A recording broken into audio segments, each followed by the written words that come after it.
बिस्मिल्लाहिर्रहमानिर्रहीम अस्सलाम वालेकुम। अब हम सेकंड ईयर मैथ की एक्सरसाइज 6.7 के सेक्शन 1 का क्वेश्चन नंबर 2 सॉल्व करेंगे। तो ये भी इंटीग्रेशन बाय पार्ट से होगा क्योंकि दो फंक्शन यहाँ पे मल्टीप्लाई हो रहे हैं। आपको तीन नजर आ रहे होंगे अगर आप इस तरह से देखेंगे कि x एक फंक्शन है, साइन स्क्वायर एक फंक्शन है और कॉस एक्स एक फंक्शन है, तो ये टोटल तीन फंक्शन बनते हैं। लेकिन अगर मैं इसको दूसरी तरह से देखूं कि मुझे इंटीग्रेशन बाय पार्ट्स इस्तेमाल करना है क्योंकि फंक्शंस मल्टीप्लाई हो रहे हैं, तो x को मैंने एक फंक्शन मान लिया है और साइन स्क्वायर कॉस एक्स को मिलाकर मैंने एक फंक्शन मान लिया है। किस तरह से? क्योंकि इंटीग्रेशन बाय पार्ट्स में मुझे एक फंक्शन को इसी तरह छोड़ देना होता है जिसका हम डिफरेंशिएशन करते हैं बाद में और दूसरे फंक्शन का इंटीग्रल करना होता है। अगर साइन स्क्वायर कॉस एक्स को मैं एक सिंगल फंक्शन मान लेता हूं और इसका मैं इंटीग्रल करना चाहता हूं, तो देखें साइन का जो डिफरेंशिएशन है कॉस एक्स बाहर मौजूद है, तो इसको मैं इंटीग्रल कर सकता हूं इजीली साइन स्क्वायर एक्स को। तो इसीलिए मैंने इन दोनों को मिलाकर एक सिंगल फंक्शन अज्यूम किया है। जैसा कि मैंने बताया था, इसमें बहुत इंपॉर्टेंट है इस चीज की सिलेक्शन करना कि किसको आपने यू मानना है और किसको आपने वी मानना है। तो यहाँ पर यू हमारे केस में एक्स होगा और वी हमारे केस में साइन स्क्वायर एक्स और कॉस एक्स होगा। तो चलिए क्वेश्चन नंबर 2 को सॉल्व करते हैं। इसके लिए एक्स इसी तरह रहेगा, sine square x cos x ऐसे ही आ जाएगा।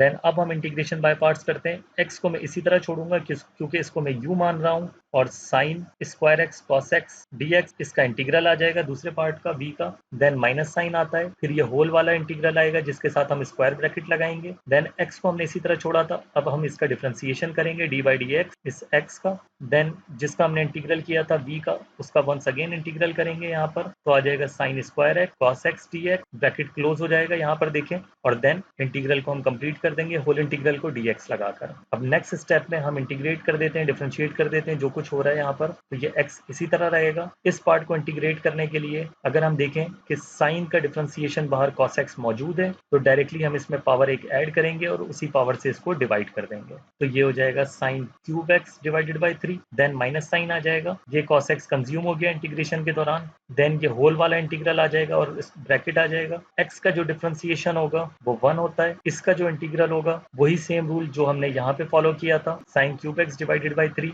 dx। अब नेक्स्ट स्टेप में हम इसको सिंप्लीफाई कर लेते हैं। ये 1/3 में बाहर लिख देता हूँ और ये x और साइन क्यूब एक्स एक साथ लिख देते हैं हम। देन माइनस साइन, ये इंटीग्रल, ये 1/3 भी मैं बाहर लिख देता हूँ और ये हो जाएगा sine cube x dx। Then next step में ये पार्ट सॉल्व हो चुका है, इसको हम इसी तरह लिख लेते हैं 1/3 x sine cube x. Then minus 1/3 आ जाएगा ये वाला। अब इसको हम डायरेक्टली इंटीग्रेट नहीं कर सकते हैं, यहाँ पे देखें दो फंक्शंस भी मल्टीप्लाई नहीं हो रहे हैं, तो इसके लिए जो हमने पिछली एक्सरसाइजेज में टेक्निक इस्तेमाल की थी, इसको दो हिस्सों में तोड़ दिया था, वही टेक्निक हम यहाँ पर यूज करेंगे। तो साइन एक्स को मैं लिख सकता हूँ sine square x sine x dx। देखें दो फंक्शन मल्टीप्लाई नहीं हो रहे हैं तो इंटीग्रेशन बाय पार्ट तो अब दोबारा इस पर अप्लाई नहीं हो सकता। तो हम पिछले जो एक्सरसाइजेज में हमने टेक्निक इस्तेमाल की थी साइन क्यूब एक्स को सॉल्व करने के लिए, वही मैंने यहाँ किया है। क्यूब को मैंने दो हिस्सों में तोड़ दिया, पावर 2 और पावर 1 में, इस तरह हम लिख सकते हैं। ये फर्स्ट टर्म इसी तरह आ जाएगी, ये पार्ट भी इसी तरह आ जाएगा। साइन स्क्वायर एक्स को हम लिख सकते हैं 1 minus cos square x sine x dx इसी तरह आ जाएगा। अब हम इस साइन एक्स को डिस्ट्रीब्यूट कर देंगे 1 के साथ भी और कॉस स्क्वायर एक्स के साथ भी, और साथ में मैं इंटीग्रल भी डिस्ट्रीब्यूट कर दूंगा ये साइन एक्स के साथ साथ। तो जब ये साइन एक्स 1 से डिस्ट्रीब्यूट होगा तो ये आ जाएगा साइन एक्स dx। देन ये माइनस साइन इंटीग्रल, जब ये कॉस स्क्वायर एक्स से होगा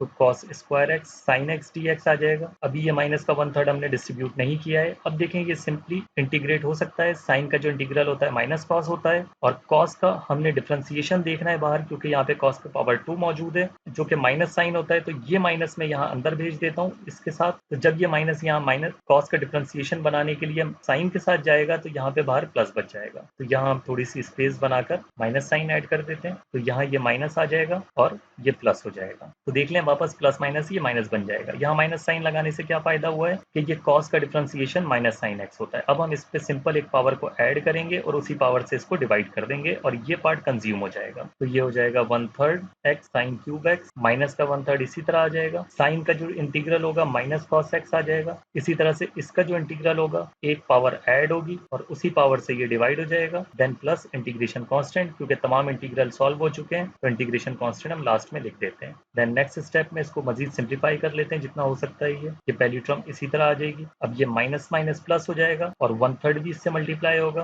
तो ये आ जाएगा प्लस 1/3 कॉस एक्स। ये माइनस इस प्लस से मल्टीप्लाई होगा तो माइनस प्लस माइनस, और ये 3 से मल्टीप्लाई होगा, दोनों डिनोमिनेटर में है, तो ये हो जाएगा 19 cos cube x plus integration constant. इस तरह कर लें, या जैसा कि बुक में आंसर दिया गया है यहाँ से 1/3 कॉमन ले लें दोनों टर्म्स में से, तो ये टोटल जो हमारा आंसर आ जाएगा वो आ जाएगा 1/3 एक्स साइन क्यूब एक्स। सिर्फ हमने 1/3 कॉमन लिया है तो ये माइनस साइन से ब्रैकेट जरूर ओपन होगा, एक दफा इस तरफ और एक दफा इस तरफ, तो ये माइनस माइनस प्लस का cos x आ जाएगा और ये माइनस प्लस माइनस का 1/3 cos क्यूब x आ जाएगा, देन इंटीग्रेशन कांस्टेंट। तो ये इस तरह हमारे इस क्वेश्चन नंबर 2 का आंसर आ जाता है। होप कि आपको सॉल्यूशन समझ आया होगा। नेक्स्ट वीडियो में आपसे मुलाकात होती है, तब तक के लिए अल्लाह हाफिज।